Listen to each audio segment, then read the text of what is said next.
పాకిస్తాన్తో ఉన్న టెన్షన్స్ టైంలో స్టాక్ మార్కెట్ ఎలా ఉండబోతుంది, ఇది చాలామంది అడుగుతున్న ప్రశ్న. స్టాక్ మార్కెట్లో ఏం జరగబోతుంది అనేది ఎగ్జాక్ట్ చెప్పడం కష్టం. ఫర్ ఎగ్జాంపుల్ ఈరోజు తీసుకుంటే నిన్న టెన్షన్స్కి ఆల్మోస్ట్ 900 పాయింట్స్ మైనస్లో ఉంది ప్రీ ఓపెన్లో. తర్వాత ఓపెనింగ్ 500లో మైనస్లో ఓపెన్ అయింది. 250 పాయింట్స్ రికవరీ కూడా జరిగింది.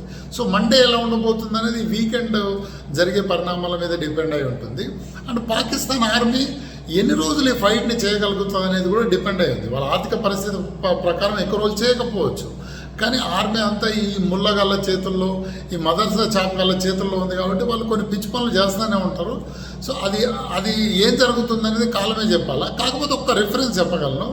కార్గిల్ వార్ టైంలో ఆ 2.5 సబ్జెక్ట్ కరెక్షన్, ఆ 2.5-3 మంత్స్ టైంలో మార్కెట్ 36% పెరిగింది నిఫ్టీ.